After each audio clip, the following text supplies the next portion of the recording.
할렐루야. 이전 여기도 천국을 향해서 힘차게 달려가시길 바랍니다.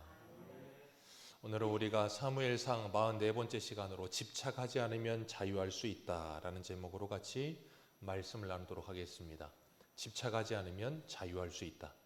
우리 지난 시간에는 말씀에 순종하라 라는 제목으로 같이 말씀을 나눴어요. 사울을 피해 도망다니던 다윗이 그일라 사람들이 블레셋 사람들에게 약탈당했다는 소식을 듣고 제일 먼저 했던 반응이 뭐였어요? 하나님께 기도하는 거였습니다.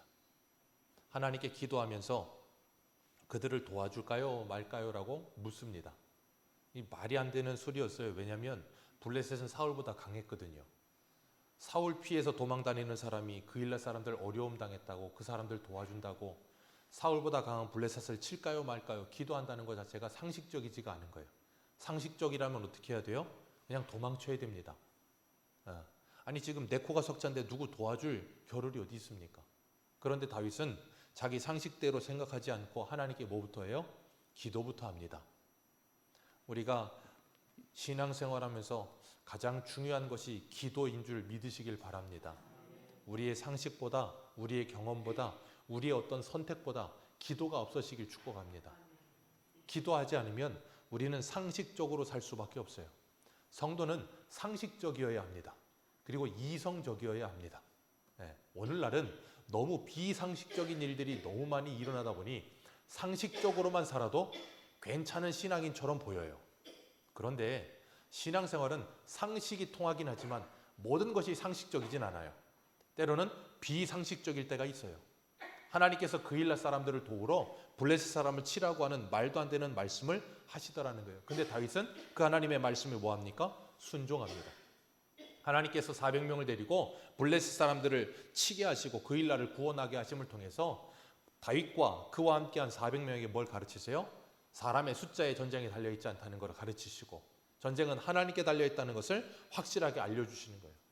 그렇기 때문에 우리가 잊지 말아야 될 것, 우리의 상식보다 하나님의 말씀에 순종하는 것이 더 우선되어야 된다는 것을 기억하시길 축복합니다.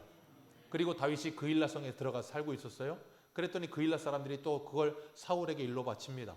사울이 내려오니까 다윗이 하나님께 또 뭐 했어요? 기도합니다. 다윗은 무슨 일이 있으면 먼저 하나님께 기도해요. 기도하고서 물어요. 하나님, 저 사울이 나를 잡으러 내려올까요? 그리고 이 그일라 사람들이 그 사울에게 나를 넘겨줄까요? 하나님께 물었어요. 그랬더니 하나님께서 대답을 하십니다. 사울이 너를 잡으러 내려올 것이고 그일라 사람들은 너를 사울에게 넘겨줄 것이다. 그 말을 들을 때 다윗이 얼마나 답답했을까요? 은혜를 원수로 갚는 것도 유은수지 어떻게 이렇게까지 할 수 있습니까? 자기들한테 어떻게 해줬는데 이렇게 하면 안 되는 거 아닙니까? 그런데 그렇게 해요.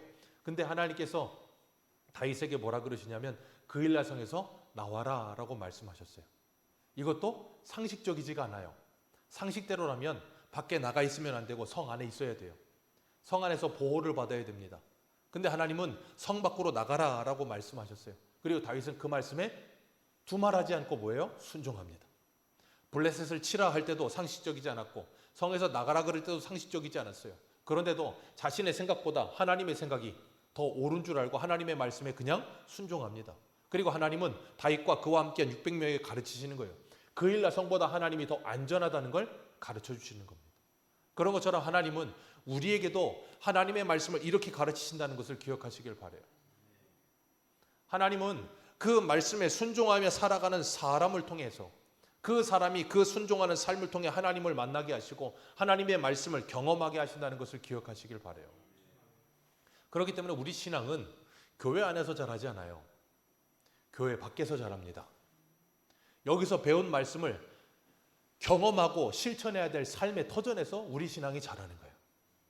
그렇기 때문에 그런 삶 속에서 하나님은 우리를 끊임없이 훈련하시고 말씀에 순종하도록 끊임없이 말씀을 가르치고 계신다는 걸 기억하시길 바라요.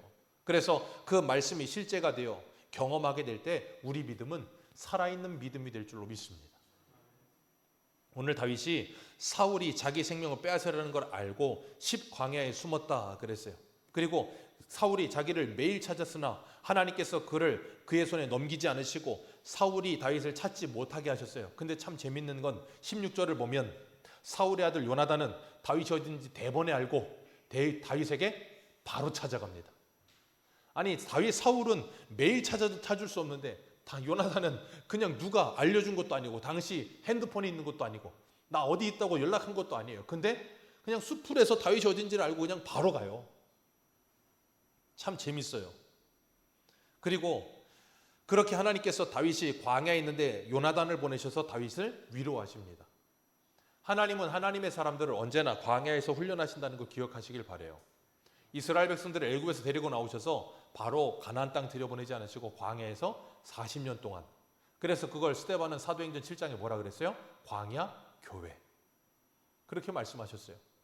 그리고 다윗도 사울을 피해 다니는 동안 광야에서 끊임없이 훈련을 받아요. 그 광야는 언제나 하나님의 말씀이 임하는 장소예요. 그래서 말씀이라는 단어하고 광야라는 단어가 어원이 같아요. 우리 한 군데 보겠습니다. 누가복음 한 군데 보겠습니다. 누가복음 2장 3장입니다. 누가복음 3장 1절.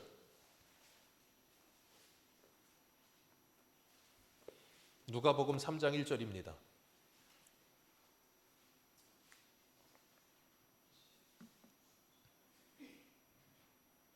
3장 1절과 2절 우리 같이 읽습니다. 시작. 디베rio 황제 통치한 지 15째 해 곧 본디오 빌라도가 유대의 총대우로 헤롯이 갈라디아의 분봉왕으로 그 동생 빌립이 이두레와 드라고니 지방의 분봉왕으로 루사니아가 아빌레네의 분봉왕으로 안나스가 가야바가 대제사장으로 있을 때에 하나님의 말씀이 빈들에서 사가랴 아들 요한에게 임한지라.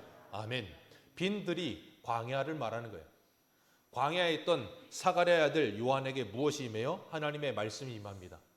저 성 왕궁에 있는 것도 아니고 성전에 있는 것도 아니고 빈들에 있는 사가랴 아들 요한에게 하나님의 말씀이 임해요. 하나님은 언제나 그렇게 하나님의 사람들을 광야에서 훈련시키세요. 그래서 다윗도 그 수많은 구구절절한 시편을 기록한 것이 어디에서 기록한 거예요? 광야에서. 광야에서 정말 말도 안 되는 일들을 경험하면서 그 모든 일들을 통해 하나님을 배우게 하시고 알게 하시면서 그 하나님을 경험하게 하신 거예요.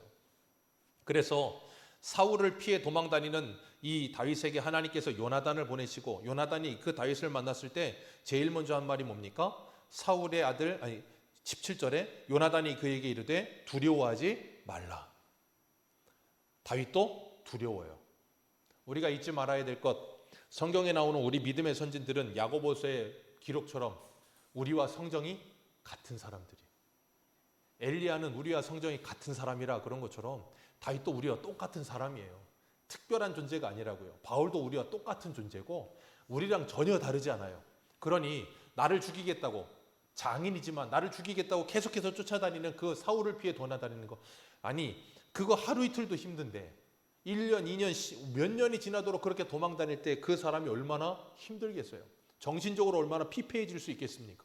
근데 하나님이 요나단을 보내셔서 제일 먼저 한 말이 두려워하지 말라는 거예요. 왜요? 내 아버지 사울의 손이 내게 미치지 못할 것이다. 왜요? 요나단도 알아요. 하나님이 너를 지키고 계신다는 것을. 그렇기 때문에 두려워하지 말라는 거예요. 그리고 뭐라 그래요? 그 다음 읽습니다. 시작. 너는 이스라엘의 왕이 되고 나는 내 다음이 될 것을 내 아버지 사울도 안다 하니라. 요나단만 아는 게 아니라 누구도 알아요? 사울도 알아요. 그러면서 요나단이 뭐라 그래요? 두려워하지 마라. 내 아버지의 손이 너에게 미치지 않을 것이다. 하나님께서 그렇게 하나님의 사람들을 위로하시고 힘을 주십니다. 그렇기 때문에 기억하세요. 우리 신앙생활은 절대로 다윗 혼자 신앙생활하게 두지 않으세요. 하나님이 함께 하시는데 그 하나님이 함께 하시는 방법이 뭐라고요? 요나단과 같은 사람을 보내셔서 위로하시고 힘을 주세요. 그렇기 때문에 저와 여러분들에게 이런 만남의 복이 있기를 주님의 이름으로 축복합니다. 내가 다윗과 같은 처지에 있을 때 요나단처럼 나를 찾아와서 도와줄 수 있는 사람, 나를 위로해 줄 수 있는 사람. 그래서 누굽니까? 여러분 노래 부르 윤복희 권사님이 불렀던 여러분, 누가 나를 위로해 주지? 그때 뭐라고요? 여러분. 네. 하나님이 위로하시는데 누구를 통해? 여러분을 통해. 내 옆에 있는 가족을 통해, 내 옆에 있는 교회 가족들을 통해, 내 옆에 있는 지인들을 통해 하나님이 저와 여러분을 위로하세요. 그렇기 때문에 그런 위로자가 되어주시고 또 그런 위로자를 찾기만 하지 마시고 다윗과 같은 상황에 있는 사람들을 볼 때 내가 요나단 같은 사람 되어주시기를 축복합니다. 그래서 그 사람을 위로해 줄 수 있고 함께 해줄 수 있어야 되는 거예요. 왜요? 사람의 말은 참 힘이 있거든요. 말 한마디에 천냥빛을 갚는다 그러잖아요. 얼마나 말에 힘이 있으면. 그래서 잠언은 뭐라 그래요? 그 말의 열매를 믿는데 그 말 때문에 사람이 죽기도 하고 살기도 한다니까요. 그렇기 때문에 다른 사람을 살리는 말 하시기를 주님의 이름으로 축복합니다. 요나단은 다윗을 살리는 말을 하는 사람이에요. 근데 어떤 사람은 죽이는 말을 하는 사람이 있어요. 잠언의 표현이 기가 막혀요. 칼로 찌름과 같이 함부로 말하거니와. 기가 막힌 표현 아닙니까? 저는 성경을 보면 가끔씩 그런 표현들이 있어요. 전도서에 보면 메뚜기도 짐이 될 때가 오나니, 그런 표현과 함께 칼로 찌른과 같이. 그래서 세상 사람들 그러잖아요. 어떤 말을 하면 그 말이 막 후벼 판다는 말을 하죠. 네, 진짜 그래요. 칼로 찌른 것 같이 말을 해요. 그래서 사람을 죽이죠. 위로해야 되는데 불난 집에 기름을 붓죠. 그래서 바울은 에베소서 4장 29절에 이렇게 말해요. 무릇 더러운 말은 너희 입 밖에도 내지 말고 오직 덕을 세우는 데 소용되는 대로 선한 말을 하여 듣는 자들에게 은혜를 끼치게 하라. 야고보서에 뭐라 그럽니까? 한 우물에서 쓴물과 단물이 함께 나올 수 없다. 이 입으로, 하나님을 찬송하는 이 입으로 네 형제를 저주하는 것이 옳겠느냐? 두 가지가 같이 나올 수 없다는 거예요. 그렇기 때문에 뭐 하라고요? 이 입으로 하나님을 찬송하는 데 사용하라는 거예요. 하나님이 우리의 입술을 지으신 이유와 목적이 뭔지를 생각하라는 거예요. 이 입술은 하나님의 영광을 드러내고 하나님을 찬송하고 하나님의 복음을 전하라고, 그리고 하나님의 사람들을 살리라고 주신 입술인 줄 믿으시길 바랍니다. 한강에 가면 이렇게 한강 이렇게 다리 건너다 보면 건너갈 때마다 불이 들어와요. 불이 들어오면서 거기 문구가 써 있습니다. 문구가 써 있는데 한강 중간쯤 가면 한강 다리마다 다 이렇게 공중전화 박스가 있어요. 그래서 거기 SOS 생명의 전화라고 있거든요. 그거 보면 2011년부터 2023년까지 12년 동안 그 전화를 통해서 자살위기 상담을 한 건수가 9,492건이래요. 12년 동안 9,492건.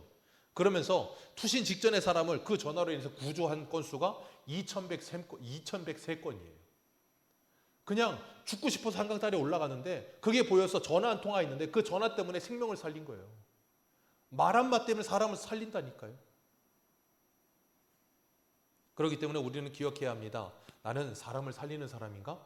죽이는 사람인가? 내 입술은 사람을 살리는 사람인가? 죽이는 사람인가? 그리고 우리는 기도해야 됩니다. 하나님, 내 입술이 내 가정을 살리는 입술 되게 해 주옵소서. 그러려면 뭐 해야 돼요? 입에서 칼로 찌른 것 같은 말을 가정에서 해서는 안 돼요. 자녀들에게, 배우자에게 칼로 찌른 것 같은 말 이제는 그쳐야 됩니다. 그러지 않으면 살 수가 없어요. 왜? 계속 칼로 찌르는데 사람이 어떻게 살겠어요? 그건 가정뿐 아니라 교회에서도 그렇고 일터에서도 그렇고. 왜요? 사람의 모든 문제는 거의 95% 이상, 아니요 99% 이상이 말이에요. 말 때문에 죽고 사는 겁니다. 하나님께서 다윗을 이 광야라고 하는 터널을 지나가게 하시면서 돕는 손길을 주셔서 요나단을 보내셔서 위로하시고 그를 지켜주시는데, 하나님께서 요나단이 고백하는 그 고백을 보게 하시는 거예요. 뭐라 그러냐면, 너는 내 아버지를 이어서 왕이 되고 나는 네 다음이 될 거다. 아니, 상식적으로라면 누가 아버지 다음이어야 돼요? 요나단이 다음이어야 돼요. 근데 요나단이 이렇게 말하고 있어요. 하나님께서 내 아버지 다음으로 너를 왕으로 세우셨다는 거예요. 이건 상식적이지가 않아요. 근데 하나님이 그렇게 하셨다는 거예요. 그리고 요나단은 그걸 알았고, 그렇기 때문에 뭐 했어요? 순종하는 거예요. 근데 사울도 그걸 알았다고 말을 하면서도 사울은 그걸 뭐 하지 않아요? 순종하지 않아요. 아는데 순종하지 않습니다. 왜요? 그러고 싶지 않은 거예요. 여러분, 그게 쉽겠습니까? 절대 쉽지 않아요. 근데 요나단이 그럴 수 있는 이유가 뭐예요? 첫 번째, 하나님의 말씀을 믿었기 때문이에요. 하나님의 말씀을 믿기 때문에, 그 말씀이 내게 이루어진다는 걸 믿기 때문에 뭐 할 수 있냐면 이 왕이 될 수 있는 그 자리를 집착하지 않는 거예요. 그러니까 다윗에게 그 자리를 내어줄 수 있는 겁니다. 그러지 않으면 그거 불가능해요. 이 세상에서도 사람들이 권력 탐하는 게 얼마나 대단한지 몰라요. 권력을 탐하기 위해서, 그 자리에 앉기 위해서 온갖 수단과 방법을 다 사용합니다. 그 자리 내려놓는 거 죽기만큼 힘들어요. 못 내려놓습니다. 왜요? 인간의 욕망이 거기 딱 걸맞거든요. 근데 그 자리를 내려놓는 거예요. 누가 하셨어요? 우리 주님께서. 하나님과 동등됨을 취할 것을 여기지 않으시고 종의 형체를 입고 사람의 모형으로 이 땅에 오셨다니까요. 그래서 우리는 그 예수 그리스도를 바라보지 않으면 이런 믿음의 고백이 나올 수가 없어요. 사도행전 6장에 보면 초대교회 예루살렘 교회에 문제 하나 생기죠. 왜냐하면 구제하는 문제 때문에. 구제를 하는데 히브리파 사람들, 헬라파 사람들이 다 모여 있어요. 몇천 명이 모였으니까. 두 번 설교에 8천 명이 모이니 10,000명이 넘었겠죠. 그런데 구제하는 일이 있습니다. 과부들이 많았으니까. 근데 문제는 뭐냐면 구제하는 일을 누가 맡았냐면 히브리파 사람들이 맡았어요. 근데 팔은 어디로 굽어요? 팔은 안으로 굽습니다. 밖으로 안 굽어요. 아무리 굽히려고 해도 굽어지지가 않아. 부러지기 전에는. 그러니까 자연스럽게 안으로 굽으니까 일을 맡았던 히브리파 사람들이 누구부터 구제하겠습니까? 자기 동족 히브리파 과부부터 구제하는 거예요. 근데 구제하는데 문제는 뭐냐면 구제하다 보면 뒤에 밀리는 사람들 누구냐면 헬라파 사람들. 그 사람들은 구제를 받지 못하는 일이 일어나는 거예요. 그러니까 그 사람들이 뭐 하겠습니까? 아니 왜 우리는 구제해 주지 않느냐고. 아니 곳간에서 인심 난다고. 우리 먹을 거 안 주냐고 서러운 거 아닙니까? 그러니까 불평하는 거예요. 그러니까 무슨 일을 합니까? 7 집사를 세우잖아요. 하나님의 성령에 충만하고 지혜가 충만한 7명을 뽑아라. 그래서 뽑힌 사람 7명이 나오는데 그 7명의 이름이 전부 다 누구냐면 헬라파 사람들이에요. 그리고 히브리파 사람들이 구제하던 그 모든 일들을 헬라파 사람들에게 넘겨줍니다. 왜요? 시비가 없게 하려고. 여러분 그거 큰 거 아니에요. 근데 사람들은 그걸 놓지를 못해요. 그 자리를 놓지를 못합니다. 왜요? 거기 집착하니까요. 놓지 못할 뿐 아니라 놓지 못하는 사람을 바라보는 사람도 집착해요. 그러면 자유할 수가 없어요. 참 안타까운 거죠. 그렇기 때문에 하나님께서 우리에게 그것을 내려놓게 하시는 거예요. 그렇기 때문에 내려놓는 것이 복이에요.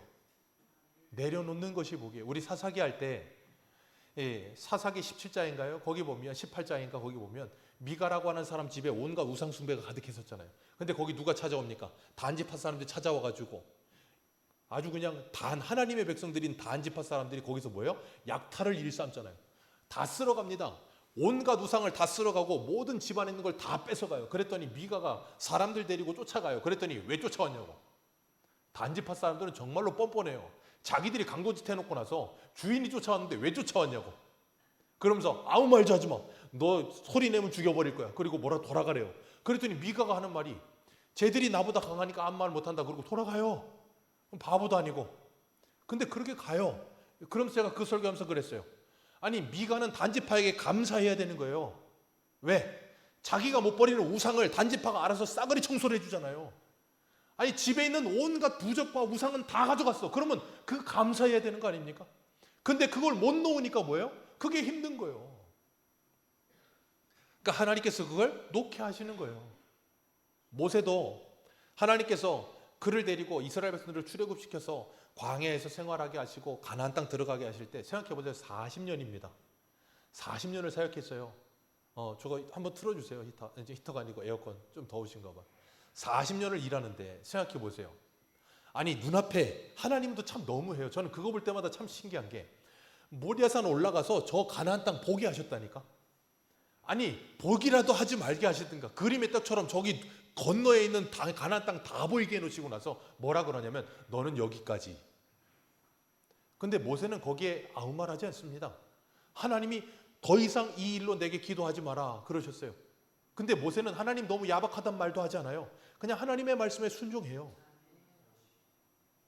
왜요? 하나님께서 주인이시니까요. 요나단이 다윗에게 위로하면서 두려워하지 말라. 네가 왕이 될 거고 내 아버지도 안다. 그러면서 18절에 두 사람이 여호와 앞에서 언약하고 다윗 수풀에 머물고 요나단은 자기 집으로 돌아갑니다. 언약을 해요. 무슨 언약을? 앞에서 했었잖아요. 내 집안과 내 후손을 잘 돌봐주라. 그 언약대로 다윗은 나중에 왕 되고 나서 뭐예요? 사울의 집안 사람 찾아서 요나단의 아들 무비보셋, 절뚝발했던 무비보셋을 왕자의 자리에 앉혀놓고 평생을 섬기잖아요. 얼마나 멋있습니까? 그리고 사울이 숨어 있는데 19절에 보면 10사람들이, 이 10이라는 광야는 유대 지역이에요. 다윗이 어디 사람이에요? 유대 사람. 그러니까 자기 고향 사람이 다윗을 지금 뭐예요? 사울에게 다시 팔아넘기는 거예요. 참 너무하지. 여기 숨어 있다고 이야기하니까 그 숨어 있다고 이야기하면서 뭐라 그러냐면 20절 같이 한번 읽어봅니다. 시작.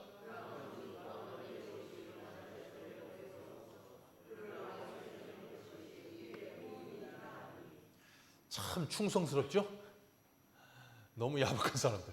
다윗 넘겨주는 게 우리가 해야 될 의무입니다 라고 말을 하면서 다윗을 사울에게 넘겨줘요. 근데 더 가관은 21절에 사울이 그 10사람들에게 뭐라 그래요? 사울이 이르되 너희가 나를 국률이 여겼으니 여호와께 뭘 받기를? 여호와께 복 받기를 원한다. 그러면서 하나님의 이름으로 축복하고 있어요. 이 축복이 진짜 축복이 되겠습니까? 그런데 사울이 이러고 있다고요. 자, 사울이 하나님 믿습니까? 안 믿습니까? 믿어요. 10사람들 하나님 믿습니까? 안 믿습니까? 믿어요. 하나님 믿는 사람들이 이러고 있는 거예요. 하나님 믿는 사람들이 다윗을 죽이려고 아주 그냥 목을 매는 거예요. 오늘 오전에 요한복음에 그 유대인들이 예수님 죽이려고 목을 매는 것과 똑같은 모습인 거예요. 오늘 우리는 그렇지 않습니까? 우리 권사님 기도하신 것처럼 이 주일 예배뿐 아니라 이 예배가 삶으로 이어져야 되는데 예배는 예배고 삶은 삶이 되어버려서 예배는 아무리 많이 드리고 성경을 읽고 기도해도 그것이 내 삶으로 이어지지 않고 내 옆에 있는 사람들을 긍휼히 여기는 마음으로 이어지지 않는, 그러고 있다면 우리도 사울하고 다를 것이 없어요. 사울이 이러고 있는 모습을 보고 누가 쓴소리 해줄 사람이 있어야 되는데 쓴소리 할 사람이 없어. 왜요? 쓴소리 하면 바로 죽여버려.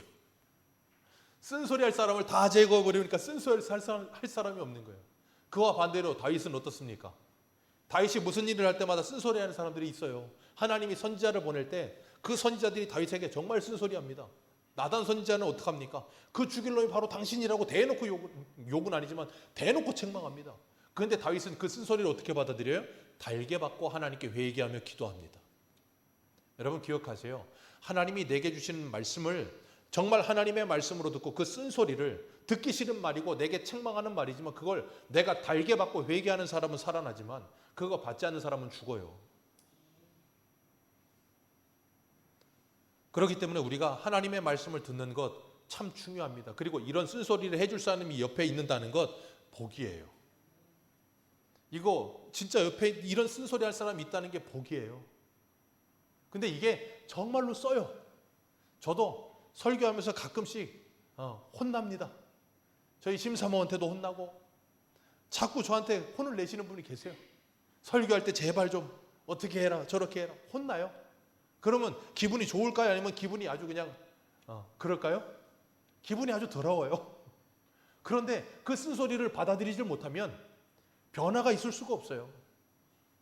그걸 받아들여야 되는 거예요. 사울이 10사람들하고 그 충성스럽게 여기면서 그들에게 말해요. 다윗이 어디 있는지 정확하게 구분해가지고 나한테 보고해라. 그랬더니 그 사람들이 정확하게 찾아가서 마온에 있는 광야 아라바에 숨어 있습니다. 그랬더니 사울이 다윗 잡으러 오는 거예요. 그랬더니 다윗이 또 어떤 사람이 다윗에게 그걸 알려줍니다. 그래서 25절 보면 그 마온에 있는 그 바위에서 내려와서 마온 황무지 있는데 도망가는데 거기까지 쫓아와요. 거기까지 쫓아오는 거예요. 그리고 그 쫓아와서 산을 올라가서 이 산으로 가면 저 산으로 가고 저 산으로 가면 이 산, 어디서 많이 들어본 노래 가사 같은데 아무튼 이 산으로 가면 저 산 가고 저 산 가면 이 산 가고 계속해서 왔다 갔다 도망가는 거예요. 그러면서 다윗이 그냥 울타리를 쳐가지고 사울이 울타리 쳐가지고 토끼몰이 하듯이 잡아 올라가는데 조금 있으면 이제 손으로 잡히는 거예요. 그런데 기가 막힌 타이밍에 전령이 옵니다. 블레셋이 쳐들어왔다는 거예요. 그러니까 사울이 다윗 쫓기를 그치고 다시 갑니다. 참 기가 막히지 않습니까? 하나님의 타이밍은 이렇게 기가 막혀요. 하나님은 다윗을 보호하시기 위해서라면 블레셋도 사용하십니다. 하나님이 블레셋에게 직접 명령했을까요? 아니요. 하나님이 직접 명령한 거 아니에요. 그냥 블레셋이 이스라엘을 쳐들어온 거예요. 근데 이 기가 막힌 타이밍에 맞는 거예요. 이걸 뭐라고 불러요? 하나님의 섭리하심. 하나님이 하나님의 사람을 보호하시려면 상상도 못하고 예기치도 못한 사건을 통해서도 하나님께서 일하십니다. 그래서 예레미야 33장에 뭐라 그래요? 이를 행하시는 여호와, 없는 일을 만들어서 성취하시는 여호와께서 내게 말씀하신다. 없는 일도 만들어서라도 하나님의 일을 이루세요. 그렇기 때문에 우리는 그 하나님을 믿기 때문에 하나님께 뭐예요? 기도하는 거예요. 왜? 내 상식 밖에서 일하시는 하나님이니까. 그렇기 때문에 여러분 자꾸 상식으로만 모든 일을 하려고 하지 마세요. 상식으로만 신앙생활을 하려고 하지 마시고 기도하세요. 왜 자꾸 하나님께 기도하지 않습니까? 하나님을 내 머릿속에 가두어 놓고 하나님은 이런 일을 하시지 않을 뿐이야, 하나님은 이런 일을 하실 뿐이야 라고 생각하지 마세요. 하나님은 전능하십니다. 하나님은 어떤 일이든 하실 수 있습니다. 그래서 우리가 그 하나님을 믿기 때문에 무슨 일이든 하나님께 기도하는 거예요. 다윗은 그랬기 때문에 하나님께 기도하는 거예요. 하나님께서 다윗을 지키기 위해 블레셋을 사용하시고, 하나님이 다윗을 위로하시기 위해 요나단을 사용하시고, 그러면서 다윗이 그 땅을 뭐라고 불렀어요? 28절에 보면 셀라하마느곳이라. 셀라하마느곳, 그게 뭐예요? 분리하는 바위라. 하나님이 나를 죽이려던 더 사울과 나를 분리시켜 주셨다. 그리고 하나님이 나의 울타리 되어 주시고 나를 보호해 주셨다. 기억하십시오. 여기서 깨달아야 될 것, 사울이 죽어라고 다윗을 잡으려고 찾아다녔지만 절대 잡히지 않습니다. 왜요? 하나님이 보호하시고 허락지 않으시기 때문에. 그러면 사울은 뭐 해야 지혜로운 거예요? 뭐 해야 지혜로운 거예요? 포기해야 지혜로운 거예요. 포기해야 지혜로운 겁니다. 포기하지 못하면 누구만 고생해요? 자기만 고생하는 거예요. 포기하지 못하면. 이게 우리들도 있더라니까요. 집에서 결혼해서 와이프랑 남편이랑 살다 보면 어떻게 살아요? 자꾸 잡으려고 들어요. 잡으려고 쫓아옵니다. 추격자가 돼서 자꾸 쫓아옵니다. 근데 잡으려고 해도 이 신기루처럼 무지개처럼 잡히지를 않아. 그러니까 10년 지나고 20년에 돼도 잡히지를 않아. 근데도 죽어라고 잡으려고 들어. 그럼 누구만 고생한다고요? 나만 고생하는 거예요. 나만. 잡으려고 10년 20년에도 안 되면 이제는 뭐 하셔야 돼요? 포기할 줄 알아야 되는 거예요. 왜? 하나님이 안 잡히게 하시는구나. 이 사람은 내 손아귀에 둘 사람이 아니고 하나님의 손아귀에, 하나님의 장중에 있어야 될 사람이구나. 그걸 알아야 된다고요. 그걸 뭐라 그래요? 지혜라고 부르는 거예요. 자녀 키울 때도 마찬가지예요. 자녀를 잡으려고만 듭니다. 잡히나요? 안 잡힌다니까요. 잡으려고 해도 안 잡혀요. 그럼 뭐 해야 됩니까? 놔둬야 돼요. 자꾸 잡으려고 해도 안 잡힌다니까요. 왜? 하나님이 알려주시는 거, 그건 네 자녀가 아니고 내 자녀다라고 알려주시는 거예요. 그러면 내버려 둬야 되는 거예요. 그렇다고 아예 내버려 뒀나요? 그렇지는 않죠. 근데 저도 그래요. 자녀들을 키우면서 보니까 이 자녀들을 내 방식과 내 생각대로만 막 잡아가지고 키우려고 하는 습성이 있어요. 저도. 안 하려고 애를 쓰는데도 그러더라고요. 근데 어릴 때는 그게 돼요. 근데 애들이 좀 머리 굵어지고 사춘기 오기 시작하면 뭐합니까? 안 잡혀요. 안 잡힙니다. 죽겠어요. 이것들을 그냥 옛날처럼 발바닥 마사지를 할 수도 없고 어떻게 할 수가 없어. 그걸 통해서 하나님께 뭘 깨닫게 하시냐면 야, 좀 놔라 그러시는 것 같았어요. 네가 하려고 하니까 안 되는 거야. 내가 할 거야. 좀 놔라 그러시는 것 같았어요. 그래서 우리가 신앙생활하면서 그걸 잘 하셔야 돼요. 그게 뭐냐면 바로 낚시예요. 우리 배영란 집사님 낚시 좋아하시죠? 낚시하시면 물고기가 걸리면 낚시를 어떻게 합니까? 릴을 빨리 감죠? 물고기가 작은 물고기 괜찮아요. 근데 좀 큰 물고기 걸리면 릴 빨리 감으면 줄 끊어집니다. 그러니까 어떻게 해요? 감았다가 풀었다가 감았다가 풀었다가 계속합니다. 왜 하는 줄 아세요? 물고기 힘 빼는 거예요.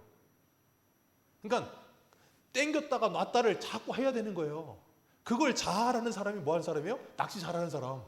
그걸 잘하는 사람이 뭐 하는 사람이에요? 지혜로운 사람. 근데 땡기기만 하면 끊어져 버려요. 놔주기만 하면 아예 그냥 태평양까지 가버리는 거고. 그걸 잘해서 힘이 빠지게 돼서 그가 알아서 돌아오게 만들어야 되는 거예요.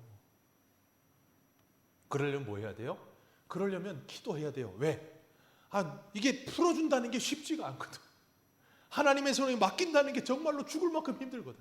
왜? 우리의 본성은 내 손아귀에 잡아야, 내 손아귀에 붙들어야 그게 마음이 편한 사람들이거든. 그렇기 때문에 하나님께서 우리에게 누가 주인인지를 가르쳐 주시는 거예요. 그걸 알게 되면 내려놓을 수 있습니다. 그리고 나면 집착하지 않을 수 있어요. 집착하지 않기 시작하면 자유로워질 수 있습니다.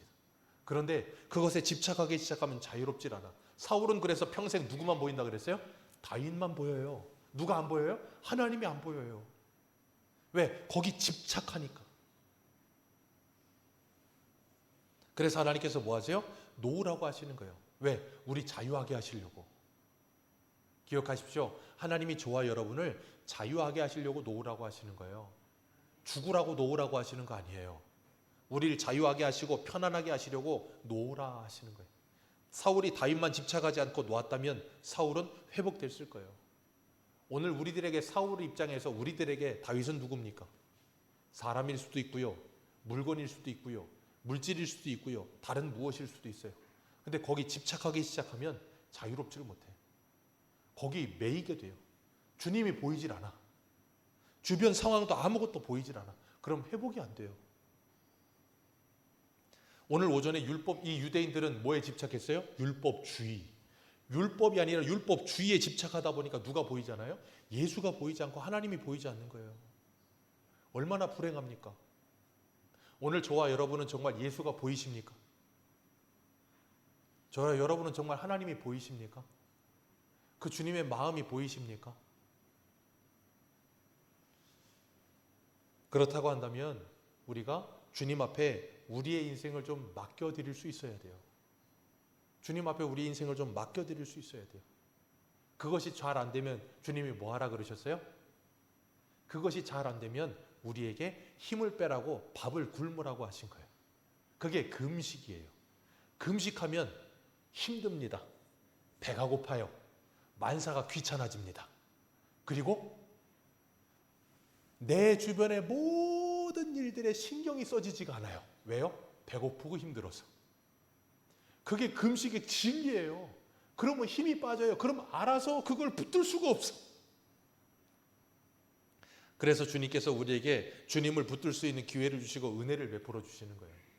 하나님께서 요나단을 통해서 그 진리를 가르쳐 주시고 요나단이 그걸 깨달았기 때문에 다윗을 사랑하며 다윗에게 자신의 자리를 내어줄 수 있는 것이고 하나님이 블레셋을 통해서 다윗을 보호하시고 사울을 통해서 하나님께서 우리가 집착하고 있는 것이 있다면 그걸 내려놓아야 자유로울 수 있다는 걸 가르치십니다.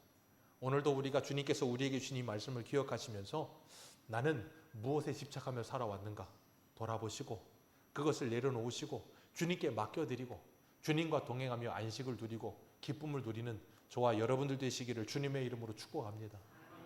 기도하겠습니다.